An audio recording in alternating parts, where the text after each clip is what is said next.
Thousands of kilometers away from Afghanistan, the political negotiations go on. Following their talks with the Americans, the Taliban delegation met European representatives in Qatar's capital, Doha.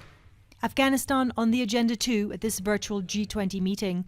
Led by Italy, Prime Minister Mario Draghi warned of a humanitarian disaster. The humanitarian emergency that is unfolding is very serious. Many people and representatives of international organizations and the United Nations have talked of humanitarian catastrophe. And they have noted that with the onset of winter, the situation will get worse. In Kabul, hardly anyone has any money.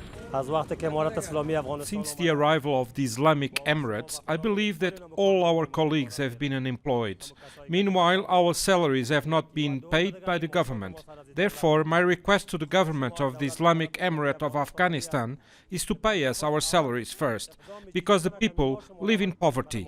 Unpaid salaries, no jobs, a country that has a severe cash flow problem, hugely dependent on billions of dollars of international aid that is now being withheld.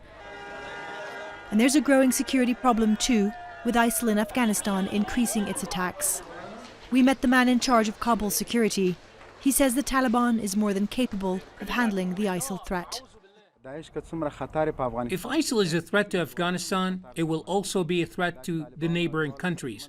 Taliban have promised the world that they will not let the terrorist groups use Afghanistan as a base for launching attacks. As I can see in the past 20 days, Taliban damaged ISIL capabilities with our security operations against them. But ISIL in Afghanistan has managed to carry out deadly attacks, including here in Kabul, preventing armed groups like it from gaining ground here and using it to attack other countries was one of the top points of last year's Doha agreement between the US and the Taliban.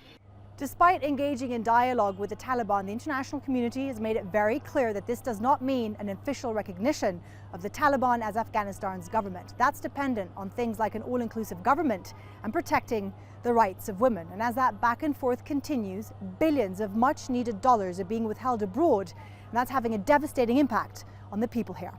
Stefanie, Dekker, Al Jazeera, Kabul.